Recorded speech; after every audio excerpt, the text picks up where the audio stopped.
Okay, I signed in before I joined that time. Share screen. I really, really wanted to get through these slides today.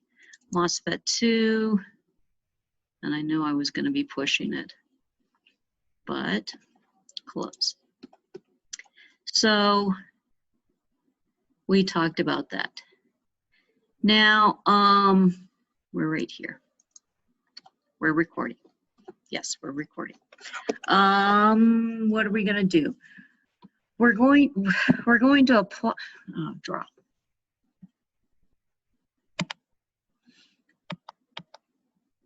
Let's go to a different color. Okay, we want to apply voltages to the terminal. The body's tied to the ground, which is generally the same thing as the substrate, as the book says, but not always. We want to figure out what region of operation it's in. Now down here, I have no channel. So this is what we call cutoff. If I have a channel going all the way across, I'm actually in triode mode. These are the names that they gave them. It was based on old vacuum tube terminology. And if the channel's starting to pinch off like right here, I'm in saturation.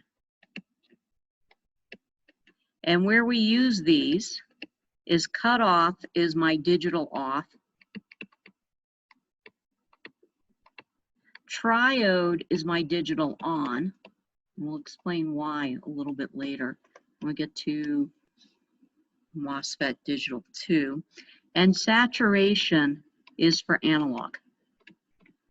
And I'll explain the reasons why when we get to that a little bit later, like later this week and next week. Okay, so we said we had to have a channel. We have to have a positive voltage here relative to here to get a voltage at the gate end. So if V gate goes up, the channel shape is going to get bigger everywhere. The channel gets trying to abbreviate this as much as I can. It gets bigger everywhere. At drain and source. And if VG goes down, it's going to get smaller at both the drain and the source. Ditto. If VS goes up, so remember VGS equals VG minus VS. So if VS goes up, VGS gets smaller, and I have a smaller channel at the source.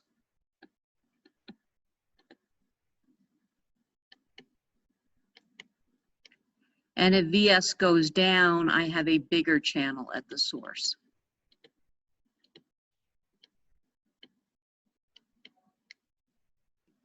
Now, the other place I have to form a channel is between the gate to drain. So remember, we want V gate to drain to be greater than V threshold. As V drain goes up, by the same argument here, V gate to drain is V gate minus V drain. So as the drain voltage goes up, the gate to drain goes down, and I get a smaller channel at the drain end. And if it goes down, I get a bigger channel. So 3 voltages, and they're always an interplay between the two of them. The size of the channel is going to determine the resistance of the channel. And this is just a formula from physics. It's rho, which is resistivity, times the length. The resistance goes up if the length of the wire gets longer, and it goes down if the cross-sectional area gets bigger. And the units of resistivity are going to have to be, because this whole thing has to come out to be ohms, are ohm centimeters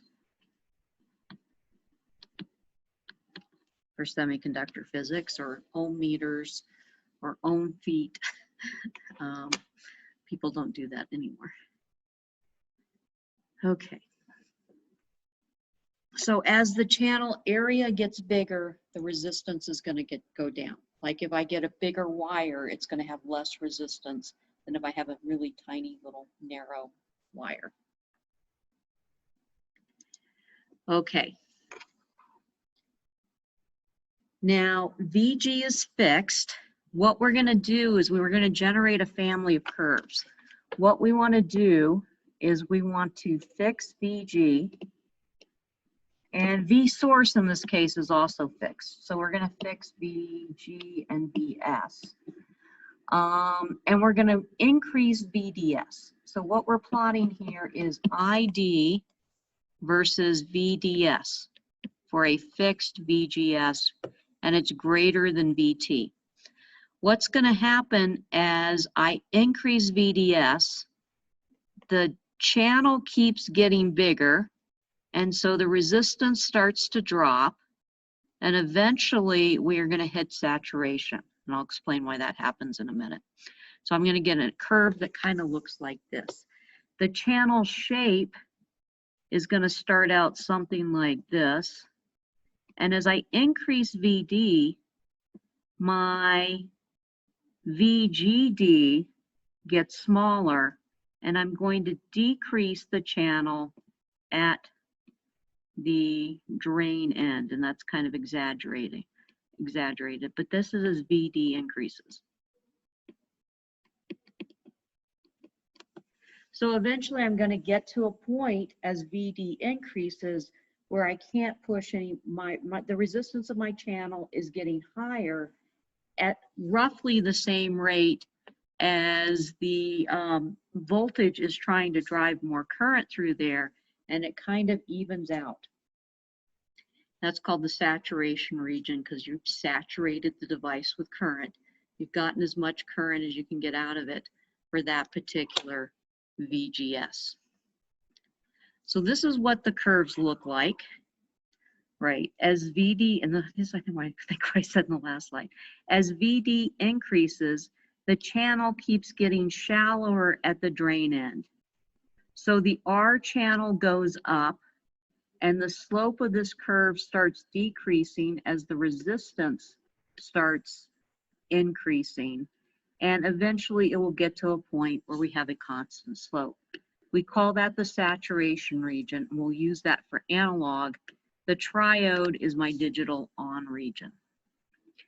One really important equation that nobody thinks is really important, but it shows up a lot in the real world, is this little thing down here. The channel conductance, which is 1 over the channel resistance. So the channel resistance in triode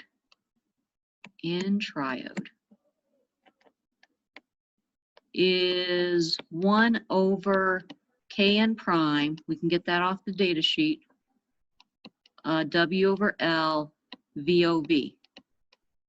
And this VOV gets used a lot because it's just a shorthand notation for VGS minus VT. VOV stands for V over voltage. It's out that VGS is over VT. So it's how much higher than VT VGS is. And so that's called the over voltage. And that you'll see me abbreviating equations all over the place in 380 using that VOV terminology.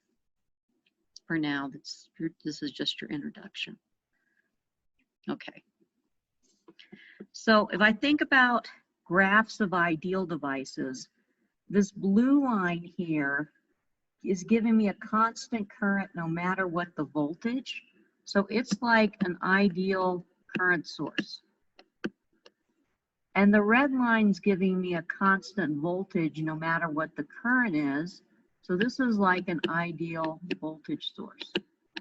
And this green line is the voltage is proportional to the resistance, to the current, otherwise known as a resistor. So when we think about the two different regions of operation, other than cutoff's way down here, this flat line. In triode, it looks almost like a resistor. So this, another name for this used to be the VCR region, voltage controlled resistance.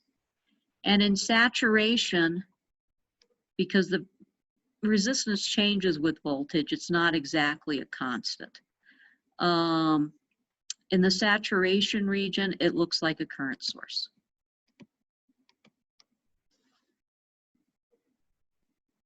So more like a resistor in triode, more like a current source in whatchamacallit, saturation. The basic saturation model for a transistor, the most basic one you can get, is a voltage controlled current source. Okay. For BJT, it's a current controlled current source, and I hate them. Mainly for that reason. Okay. Well, we'll do that anyways. So there's different ways we can determine, oh, I hate this slide. I'm going to skip it. Never mind. There's different ways we can determine which region of operation it's in. One we've already talked about. If VGS is less than VT, we call that off, or we say it's in cutoff. If I check that condition and I find out it's not in cutoff, I can go down here and say, if VGD is less than VT, then it's in saturation. Otherwise, it's in triode. You just follow the rules step by step and you can get there. This is the form I use most often because it just lends itself to everything I do in 380. If VGS is less than VT, it's in cutoff. Otherwise, I look at, if it's not in cutoff, I check to see if VDS is greater than VGS minus VT, which is equivalent to that equation, but it's more useful. Then it's in saturation. If that condition isn't met, it's in triode. So let's do a couple of these. For A, I've got my drain, I've got my gate, and I've got my source. My VGS is 0.2, which is less than my VT of 0.4. So it is in cutoff. The next one is in saturation. Okay, so let's do this one. So the gate and the source, VGS is 0.6, which is greater than VT, which equals 0.4. So it's not in cutoff. So the next question I have to ask myself is VDS greater than VGS minus VT? And my VDS in this case, well, this is the drain, is 1.3 minus 0, 1.3. My VGS is 0.6 minus 0, and my VT is 0.4. So that's true. It's in saturation.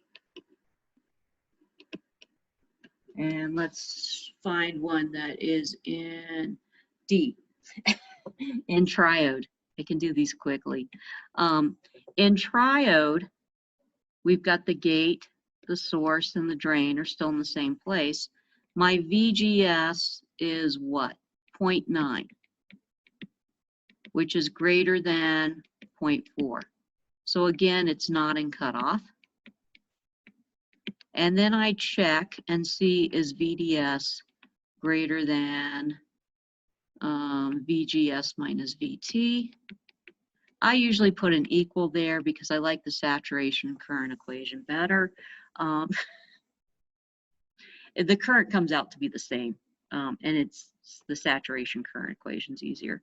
So my VDS in this case is 0.4 minus 0 is 0.4. That is greater than my VGS 0.9 minus 0.4. No, that is not true. So then it's in triode. So we can figure out which region of operation we're in. I can guarantee you on your next exam, there will be a question with at least a transistor, maybe 2 or 3 or 4, and asking you what region of what type of transistor it is, what region of operation it's in. That's the easy question. Yeah, I'm sorry. I never understood that slide either, Dr. Brower. Okay. So this family of curves, this is usually, there's actually pieces of test equipment that semiconductor processing places and people who deal with a lot of ICs actually buy. And what they do is they will trace out this family of curves. Now, each one of these curves is a different value of VGS. So this is VGS is VT plus V over voltage 1. It's a little higher than VGS. And this is even a bigger voltage. So VGS is increasing going this way. There's actually an infinite array of curves in between each of those curves, but we don't draw them all on there because then it gets confusing.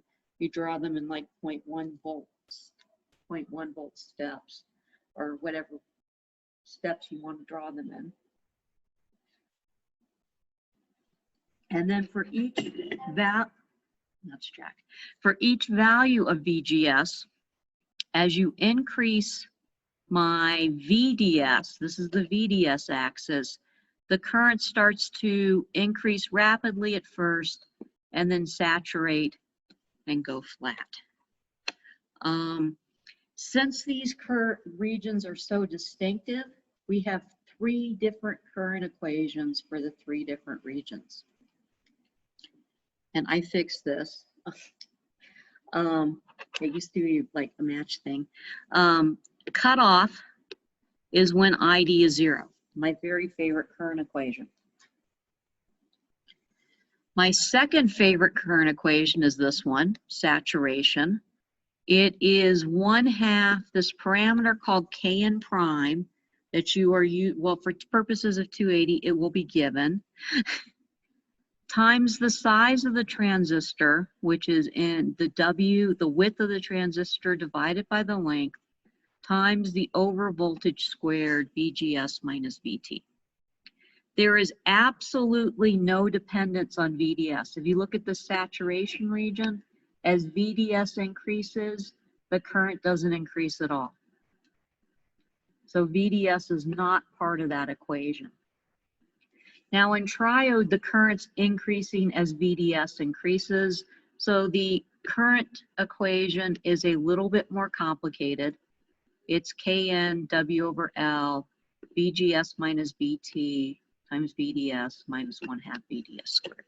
What I really recommend you do when you're first calculating these currents is you go through and start, like at the top of the problem, write down what VGS is, write down what VDS is, and before you start plugging these into the equation, because when you're trying to figure out VGS and VDS in your head, as you're writing the equation, you're going to be more likely to make a mistake.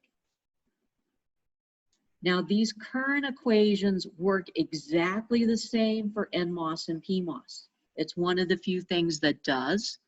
The only difference is in PMOS, this number's negative, this number's negative, this number's negative. It's just a sign, and this number's negative. It's just a sign error waiting to happen. You get a whole bunch of negative numbers in there. Okay. So we want to calculate drain current. Ooh, in A, we had already decided earlier that this is in cutoff. So the drain current is 0. Yay. That's my favorite equation. It's actually not 0. It's just small. In B, what was B? Okay, great. I'm number 9. B was in saturation. So I plug it in. My ID is Kn prime over 2 W over L VOV squared, which is VGS minus VT. My Kn prime is given. It's 200 micro. So 200 times 10 to the minus 6th over 2. My W over L is 10, usually dimensionless. And my VOV is, let's see, this is what we're doing B, is VGS 0.6 minus VT, which is 0.4 squared. And I plug those all in and I get 40 microamps. Typical values for these transistors are that you get in 280 are microamps and milliamps. And then a lot of stuff we're doing in the lab, we're going down into nanoamps because it makes it harder for people to spy on us. It's literally this anti-hacking whole funded thing, cybersecurity. How to make things harder for people to hack into. So D was, we decided it was in triode earlier. So I've got this really complicated version of the equation there. I'm not going to try to copy that one down again. But when I plug in the values, my Kn prime is still 200 micro.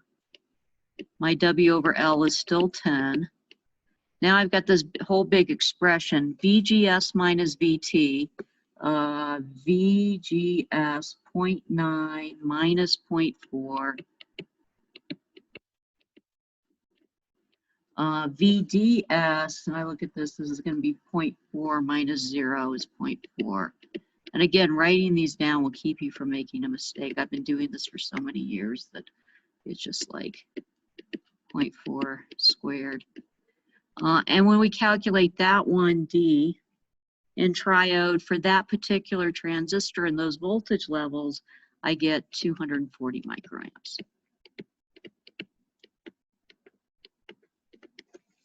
Okay.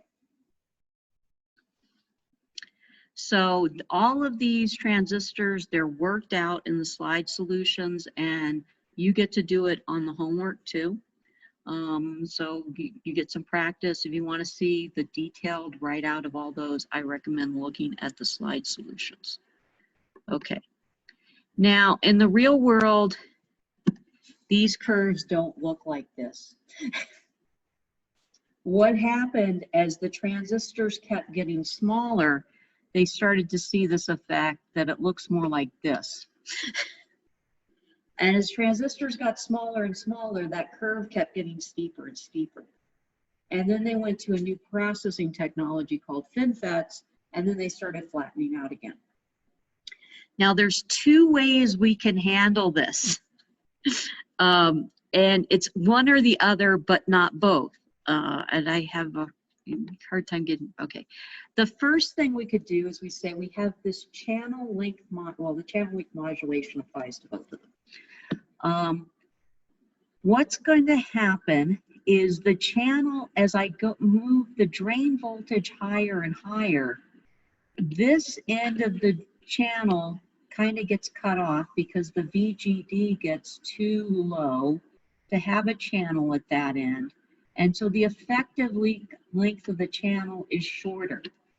If I make this L smaller, my ID goes up.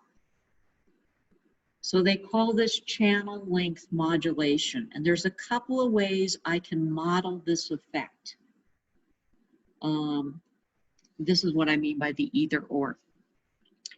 Now, the first way I can model it is I could look at this and I could take all these curves and I could run the slopes, pretend they're straight lines, and find the x-intercept of all those lines together and get this parameter called VA.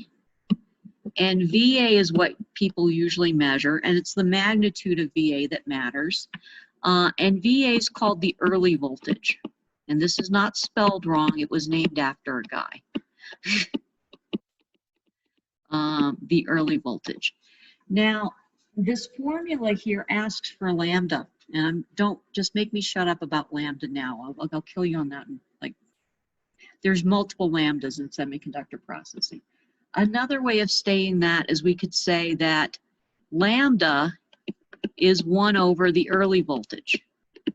Now the early voltage is going to be in volts. So 1 over the early voltage is going to be volts to the -1, or that's just 1 over volts. So depending upon which one of those I give you on the homework, if I give you VA, you should be able to calculate lambda and apply this equation. If I want to find, and this thing right here, this part of the equation only applies in saturation. It's a model of a saturation effect when the channel gets shorter. Never multiply the triode equation by that, or you'll get the wrong answer. So this is a saturation only effect. And it's a way of modeling it. It's nonlinear, and it's just a way of trying to make a nonlinear thing as linear as we can. Now, my ID, it's got 2 parts to it. That's the saturation part of the equation. We usually just call that big ID. The one you calculate without the channel length modulation, and an extra term that we throw on there to calculate the actual drain current at that particular value of VDS. So as VDS increases going along this axis, my current increases, and we can figure out what's going on. We talked about the units. The ideal lambda is 0. The ideal early voltage is infinity, because then we have that perfect current source in the saturation region. And our amplifiers get so much more linear. Good. I did talk about the other lambda. I'm proud of myself. So we've got these 3. We've calculated B's earlier. We said B was 40, the big ID was 40 microamps. And the big ID was this part of the equation. Now we want to find out what the current actually is if I take into account the channel length modulation. So it's going to be, my ID will be 40 microamps. I don't have to calculate that again. Times 1 plus lambda VDS. We're given lambda 0.1, and VDS here is 1.3 minus 0 times 1.3, and we get the real ID is going to come out to be 45.2 microamps. So I'm off by about, what, 8%, something like that, or 1/8, 12%, if I don't use that channel length modulation. Now we could calculate the current directly. Am I going to get there yet? Or instead of calculating the current using the 1 plus lambda VDS and using that formula to calculate the current, we could model this as a resistor that only exists in the saturation region. And this is the way the small signal model is built. So in the and if I wanted to figure out what that resistance was, I could take this equation and find out the output resistance. The resistance that's included in the saturation region would be the derivative of VDS with respect to ID, or just the derivative of this equation with respect to VDS, and then flip it over. 1 over that. Holding it's a partial derivative, so we're holding VGS as a constant. And when I do that, I get RO is 1 over lambda ID.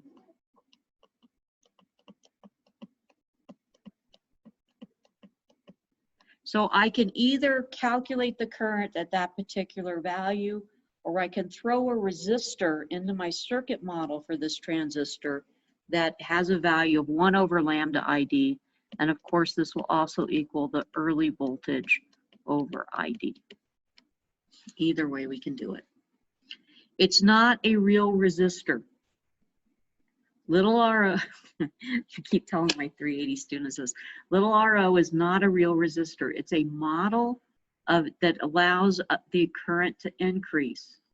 It's a linear model of a nonlinear device. And I think I'm finally really beginning to understand that. So sorry if I'm going. It's important to start early. Okay. So we want to calculate the output resistance for this one. The current that we're going to use, we had two currents we calculated for B. We had 40 microamps, and what was the other one? We had 45.2 microamps. And when I look at the RO equation, I need 1 over lambda ID. The ID I'm going to pick, and this was without channel length modulation.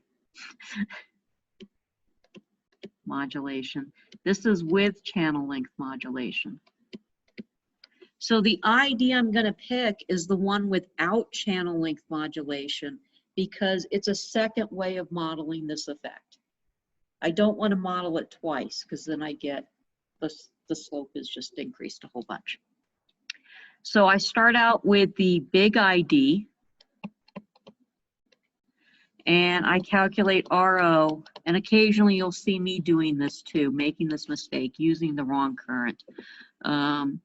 Lambda is 0.1 and the ID is 40 microamps. And let's see if I got it right in this one. And number 12, yes, I did. And that would be 250 k ohms. And that's kind of a typical value.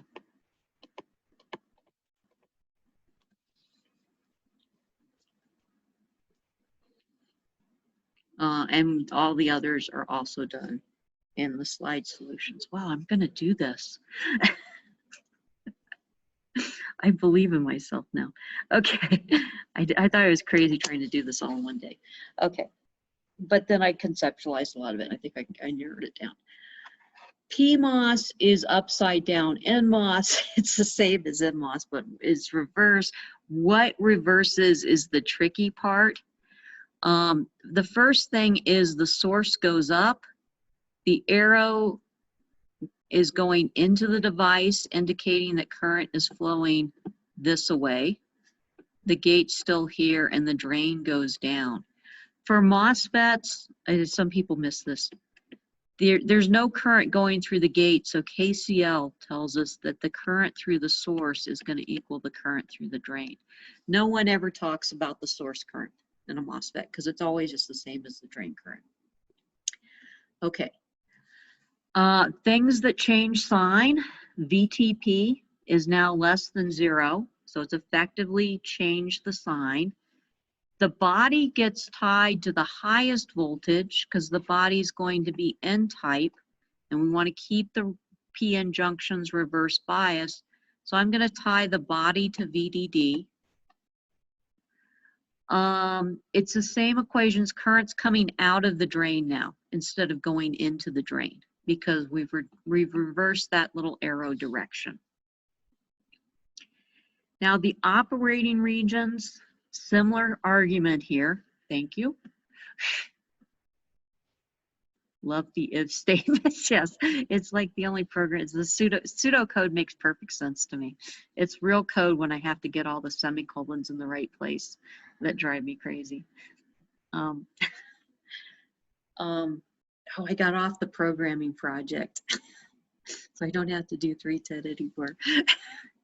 I'm so happy. Instead, I'm doing quantum key distribution. Why quantum mechanics is easier than coding for me. So if VGS is greater than VT, then we're in cutoff. That means if it is less negative, so VGS has to be less negative to put it in cutoff.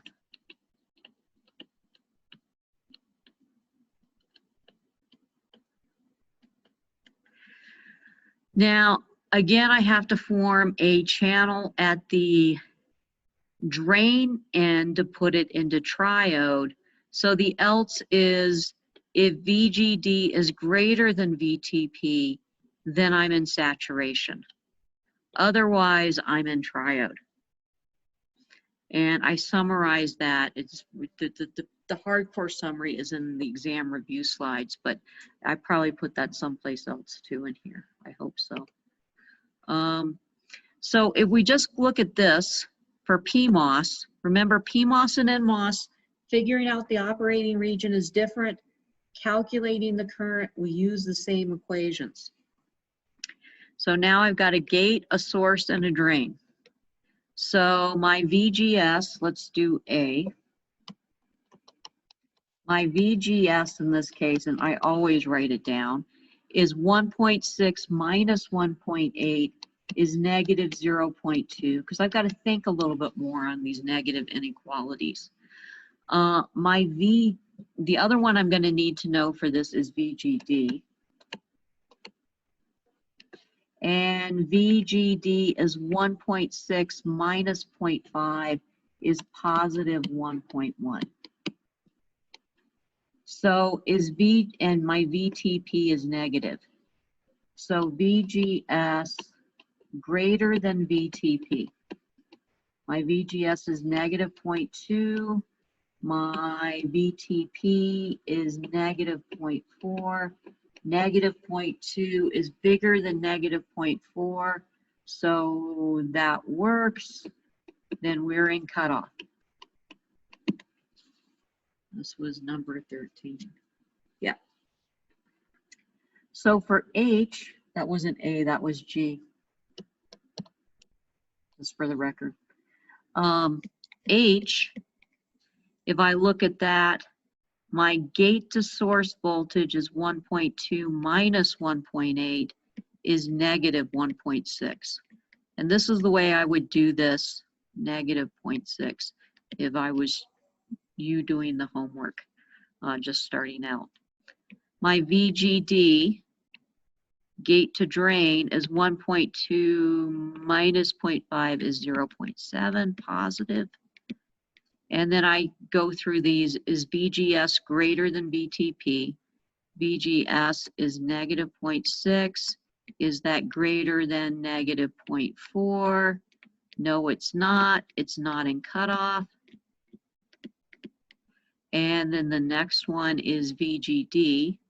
What was my VGD? Positive 0.7, greater than negative 0.4. That is true. So it's in saturation. So just two questions you can figure out whether it is in what region of operation it's in. And yes, you get to do that on the homework.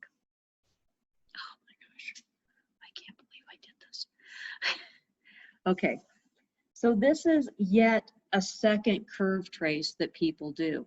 And my curve tracer that I had, well, I didn't have it, I borrowed it from the microelectronics guys at JPL, was actually, I could split between modes, and I could put like little test probes. They're like, okay, I had an integrated circuit. It was like bare silicon and access to the silicon itself. And there were these little pads on there.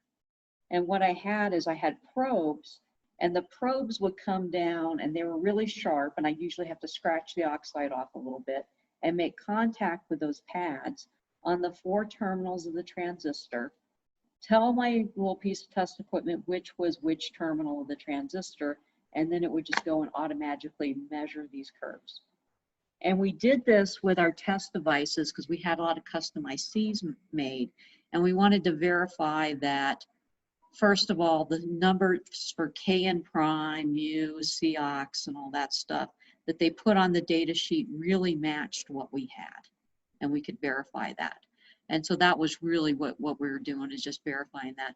And that we got a little bit more information about the transistors from running the curves ourselves instead of just looking at the numbers. So this is yet another type of sweep I can do. This is called a diode connected transistor, and don't make me explain that to you today. I should have just kept my mouth shut. But anyways, what I'm doing here is I've got the drain voltage, the drain and the gate of this transistor are tied together. So VGS has to equal VDS. There's no other way around that. So I just increase my VGS equals VDS and measure the output. So what I see is and I'm measuring, this is VGS and this is ID. As VGS increases, I'm going to get no current until I get, or very small currents until I get to VTN. And then it starts increasing. And we want to figure out what the shape of this curve is. So let's look at what region we're in. There's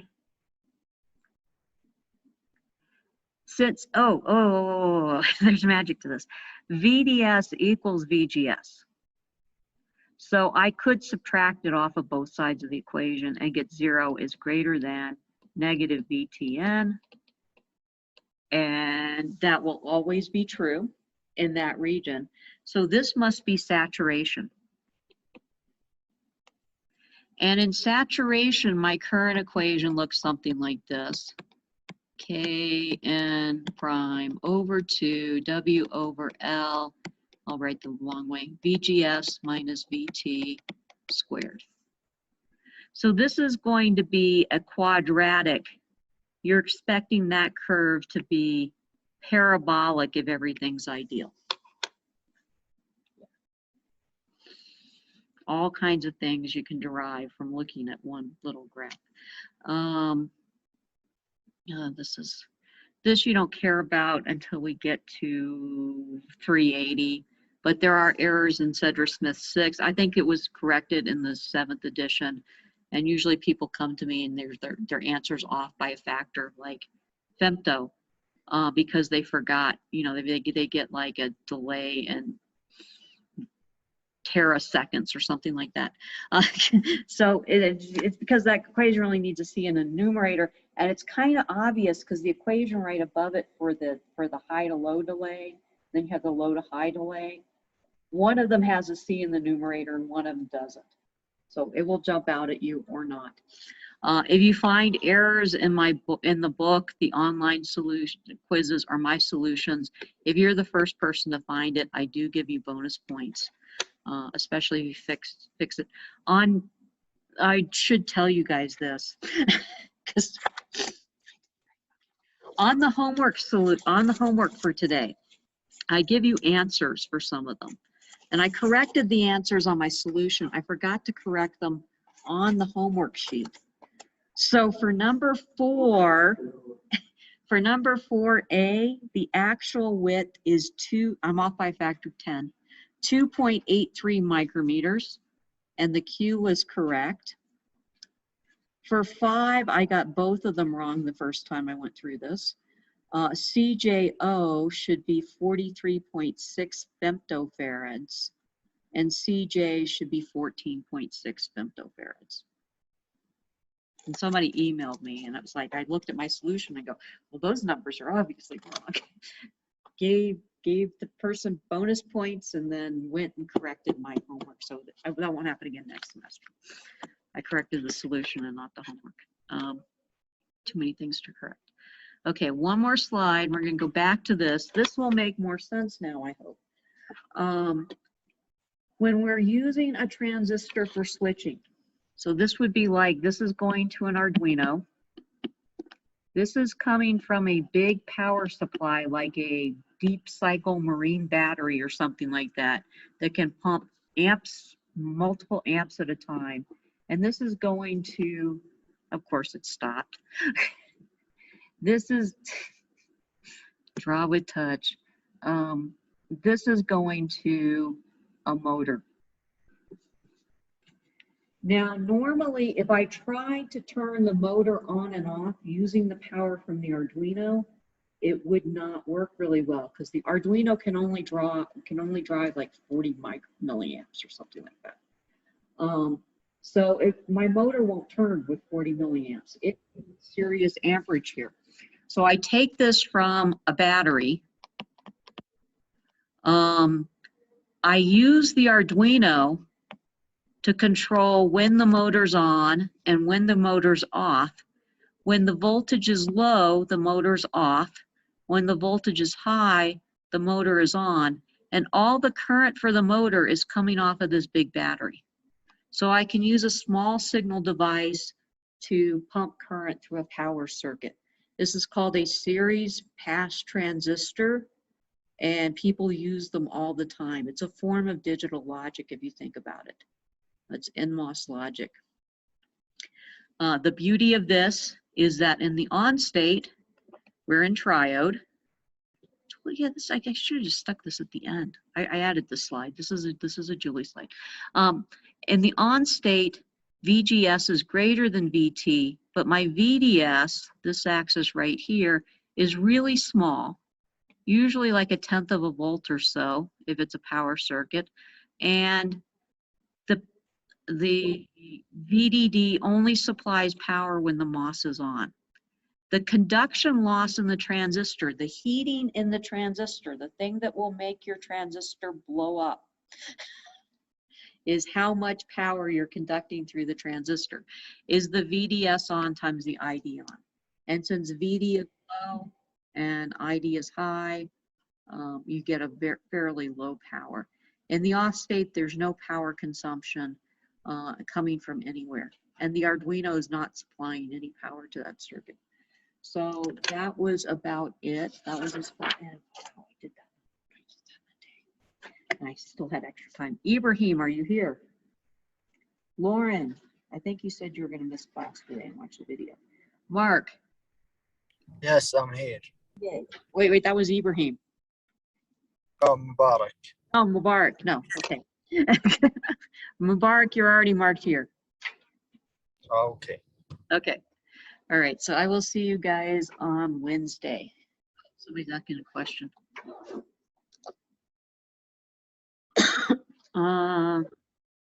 Oh, yeah, somebody asked me this. I sent you an email, Jordan. So actually, BJTs are faster than MOSFETs. MOSFETs have this horrible problem called the Miller effect. And we'll talk about that in 380. But yeah, the BJTs are always faster. And that was it. Okay. Would you mind going back to slide 12? Okay. I just wanted to copy something else. Okay. Yeah. And let me get this out of the way.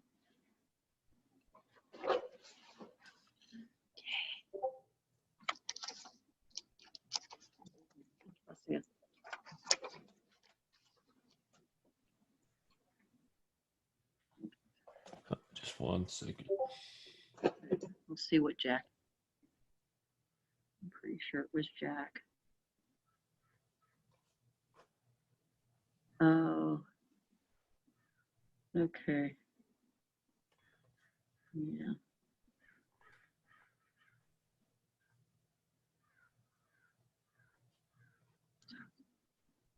And then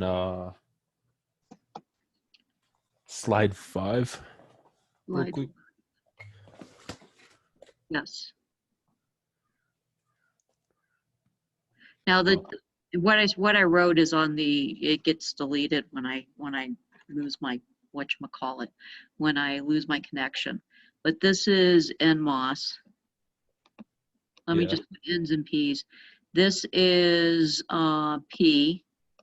This is N. This is N. This is P. This is P. And this is the weird one. It is P. And that's N. And somebody's asking me something, so I'm going to check this real quick. Where's page I2 for homework question 3? Hold on. Let me look at the homework. Homework question 3. Oh, on page I2. I love this comment. The answer given for XP is obviously wrong. Okay.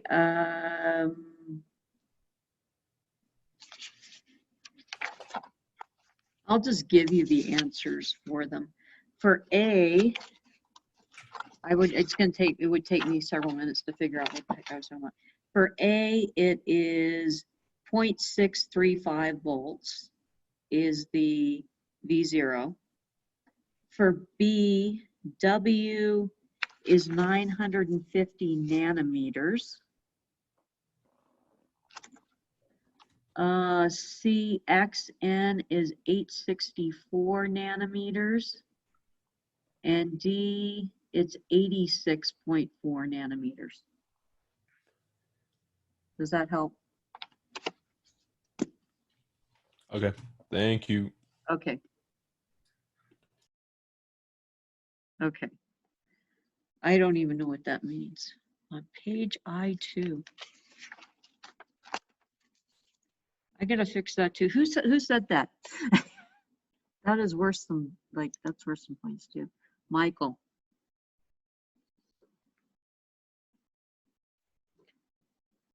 I'll fix the homework and give you some points for that. Can you repeat the question, the answers that you said were you had correct? For number 3, V0 is 0.635 volts. Oh, no, like for 4 and 5, the ones that you said the answers were 4 wrong. and 5, yes. 4 is W is 2.83 micrometers. And for 5, A is 43.6 femtofarads, and B is 14.6 femtofarads. Thank you. Okay. All right. Stop recording. Wait, somebody's there.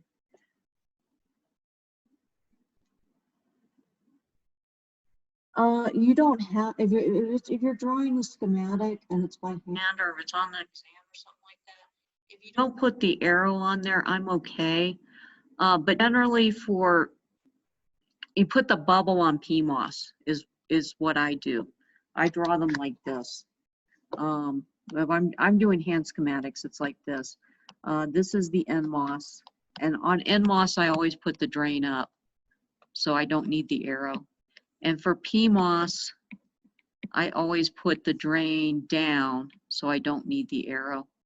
So this is the source, the drain, and the gate has a bubble on it. That's the way I draw them by hand. Yeah. Yeah, I'm fine with that. What we're seeing here are IEEE standards.